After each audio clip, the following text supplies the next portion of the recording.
पुढील नाम आहे अनिर्देश्य वपुः. तो अमुक एक प्रकारचा आहे असे त्याचे वर्णन करता येत नाही. भगवान स्वसंवेद्य असल्याने तो स्वतःच स्वतःला जाणून घेण्यास समर्थ आहे. त्यामुळे तो कसा आहे हे इतरांना कळत नाही आणि सांगताही येत नाही. वेद याचे वर्णन नेती नेती असे करतात. म्हणजे न इति हा असा नाही, हा असा नाही, अशा प्रकारचे करतात. तो निर्गुण निराकार आहे म्हणून त्याच्या रूपाचे, आकाराचे, रंगाचे वर्णन कोणालाच करता येत नाही. श्रीमान संपूर्ण ऐश्वर्याने युक्त असा हा षड्गुण ऐश्वर्य संपन्न आहे. यश, श्री, औदार्य, ज्ञान, वैराग्य आणि ऐश्वर्य हे याचे गुण आहेत. पुढील नाम आहे अमेयात्मा. ज्याचे स्वरूपाचे अनुमान करता येत नाही. तो इतका विशाल आहे की त्याला मोजताच येत नाही. तो विश्वरूप आणि विश्वव्यापी आहे म्हणून त्याचे रूप वर्णन करता येत नाही किंवा त्याचे मोजमापही करता येत नाही. महाद्रिधृक ज्याने समुद्र मंथनाचे वेळी कूर्मावतार धारण करून मंदार पर्वत आपल्या पाठीवर धारण केला होता किंवा कृष्णावतारात गोवर्धन पर्वत उचलून धरला होता, अशा प्रकारच्या मोठमोठ्या पर्वतांना धारण करू शकणारा किंवा प्रलयाच्या वेळी पृथ्वीवरील सर्व पर्वत उचलून तो मातीचे ढेकळाप्रमाणे फेकून देऊ शकतो असा हा महाद्रिधृक आहे. पुढील नाम आहे महेश्वासः. ज्याचे धनुष्य प्रचंड मोठे आहे. जसे त्याचे विराट रूप आहे तसेच त्याच्या हातातील धनुष्यही प्रचंड मोठे आहे. श्रीरामाच्या कोदंड धनुष्यात मोठे सामर्थ्य होते. लंकेला जाण्यासाठी समुद्र पार करायचा होता. रामाने समुद्राला प्रार्थना केली. उपाय सांगावा असेही सुचवले. 3 दिवस आणि 3 रात्री श्रीराम समुद्र किनाऱ्यावर बसून होते. मात्र समुद्राने त्यांच्याकडे दुर्लक्ष केले. शेवटी श्रीरामाने आपल्या कोदंडाला बाण लावला आणि समुद्राचे पाणी त्या बाणाने आटवून टाकण्याचे ठरवले.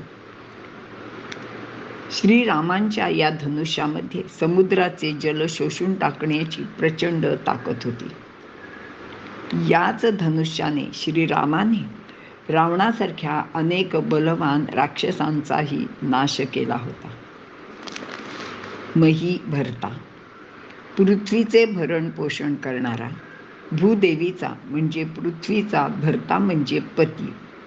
श्रीराम अवतार समाप्तीसाठी शरयू नदीकडे जात असताना उजवीकडे सीता लक्ष्मी रूपाने होती तर डावीकडे लाल वस्त्र नेसलेली भूदेवी होती असे याचे वर्णन आहे. श्रीनिवास लक्ष्मी वा ऐश्वर्य ज्याचे ठिकाणी सदैव वास करते.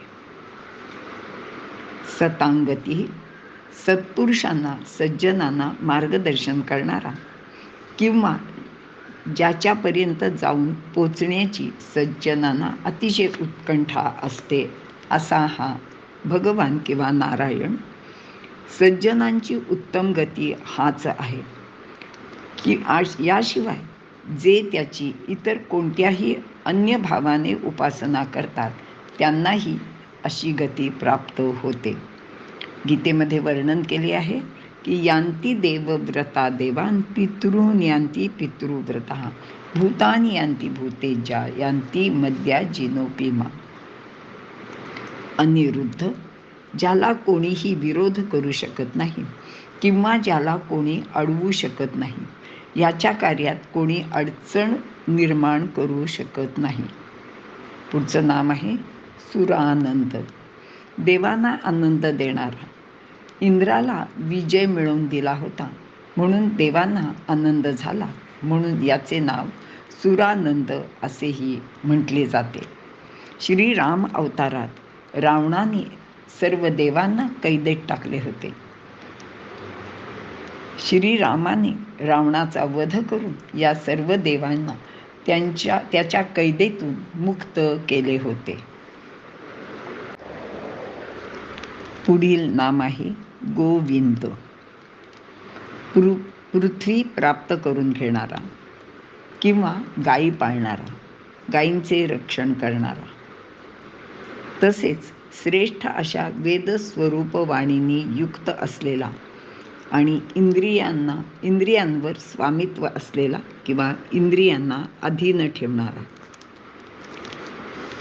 आपल्या अन्नपचनासाठी जेवताना गोविंद नाम घ्यावे असे सांगितले जाते. याचे कारणही असे आहे की गोचा उच्चार करताना प्राण म्हणजे आपला श्वास वर घेतला जातो आणि दचा उच्चार करताना अपान म्हणजे श्वास सोडला जातो. अशा रीतीने प्राण आणि अपान यांचे एक वर्तुळ पूर्ण होते आणि त्यामुळे अन्नपचनाचे कार्य सुलभ रीतीने होते. प्राणापान समायुक्त पचाम्यन्नम चतुर्विधम असे भगवंताने गीतेत सांगितले आहे. तिरुपती येथील बालाजीलाही गोविंद असे म्हणतात. हे नाव अगस्ती ऋषींमुळे त्याला मिळाले आहे. त्याची एक सुंदर गोष्टही सांगण्यात येते. अगस्ती ऋषींचा खूप मोठा आश्रम होता आणि त्या आश्रमात त्यांच्याकडे खूप गायी होत्या. एकदा भगवान श्रीनिवास अगस्तींच्याकडे आश्रमात आले आणि त्यांनी त्यांच्यासाठी एका गायीची मागणी अगस्ती ऋषींच्याकडे केली. अगस्ती ऋषी हसले आणि ते म्हणाले की भगवंता, तुम्ही विवाह करून या, मग मी तुम्हाला गाय देईन, कारण मी तुम्हाला एकट्याला गाय देऊ शकत नाही. असे ऐकल्यावर श्रीनिवास म्हणजे भगवान तेथून गेले आणि काही दिवसांनी पद्मावतीशी विवाह केला. पद्मावतीशी विवाह केल्यानंतर ते पुन्हा एकदा अगस्ती ऋषींच्या आश्रमात आले आणि गायीची मागणी करू लागले. मात्र त्यावेळी असे झाले की अगस्ती ऋषी काही कामानिमित्त बाहेर गेले होते आणि त्यांचे शिष्य होते. तेव्हा श्रीनिवासांनी त्यांना सांगितलं की मला ऋषींनी स्वतः सांगितलंय की मी तुम्हाला गाय देईन. शिष्य म्हणाले की ठीक आहे, आम्ही तुमचे म्हणणे मान्य करतो, पण स्वतः ऋषी आश्रमात नसल्यामुळे आम्ही तुम्हाला परस्पर अशी गाय देऊ शकत नाही. हे ऐकल्यानंतर श्रीनिवास पद्मावतीसह तिरुमलाचे टेकडीच्या दिशेने चालायला लागले. ते तिथून निघून गेले आणि थोड्याच वेळात अगस्ती ऋषी आपल्या आश्रमात परत आले. ऋषींना त्यांच्या शिष्यांनी घडलेला सारा प्रकार सांगितला. तेव्हा ऋषी म्हणाले की अरे असे नको होते व्हायला, त्यांना आपण गाय द्यायलाच पाहिजे. त्यांनी आपल्या आश्रमातील एक उत्तम गाय घेतली आणि ज्या दिशेने श्रीनिवास गेले होते त्या दिशेने त्यांच्या मागोमाग ते चालत गेले. थोडे अंतर चालल्यावर तिरुमलाचे टेकडीवर चालत जाणारे श्री भगवान म्हणजे श्रीनिवास अगस्ती ऋषींना दिसले आणि ते त्यांना सारखे हाका मारायला लागले की देवा, गोविंदा गोविंदा, म्हणजे हे देवा, ह्या गायीला तुम्ही घेऊन जा, मी तुमच्यासाठी ही गाय घेऊन आलोय. परंतु गोविंदाला म्हणजे भगवंताला त्यांचे हाक बराच वेळ ऐकायला गेले नाही आणि अगस्ती ऋषी त्यांच्या मागे गोविंदा गोविंदा असे करत करत चालत होते आणि एकदाचे त्यांनी त्या श्रीनिवासांना गाठले, गाय अर्पण केली. त्यावेळेला भगवंत त्यांना म्हणाले की ऋषीवर, तुम्ही काय म्हणून मला हाका मारत होतात? तर ते म्हणले की मी हाका तुम्हाला नावाने हाका मारत नव्हतो, मी तुम्हाला गोविंदा म्हणजे गाय घेऊन जा असे सांगत होतो. पण भगवंताला ते गोविंदा या नामाचा उच्चार किंवा हे अक्षर ऐकून फार आनंद झाला आणि ते म्हणाले की तुम्ही इथून पुढे मला याच नावाने हाका मारत जा, हे नाम फारच सुंदर आहे, हे मला अत्यंत प्रिय आहे. आणि तेव्हापासून या तिरुपती बालाजीला गोविंद किंवा गोविंदा असे म्हणण्याची प्रथा पडली. गोविंद नामाचा जप करणारा असा हा भक्त भगवंताला अत्यंत प्रिय होतो. अशी ही सुंदर कथा या गोविंद नामाशी निगडीत आहे. पुढील नाम आहे गोविदांपती. उत्कृष्ट वाणी ज्यांना प्राप्त झाली आहे त्यांचाही हा स्वामी आहे. गो म्हणजे वाणीचा निर्माता. 4 वाणी आहेत: परा, पश्यंती, मध्यमा, वैखरी.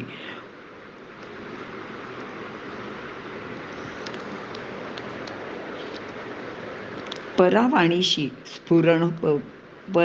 परावाणी स्फुरण पावते. पश्यंती पाहते. मध्यमा वाक्यांची किंवा शब्दांची जुळवाजुळव करते आणि वैखरी वाटे ते शब्द आपल्या मुखातून बाहेर येतात. असा हा गोविदांपती आहे.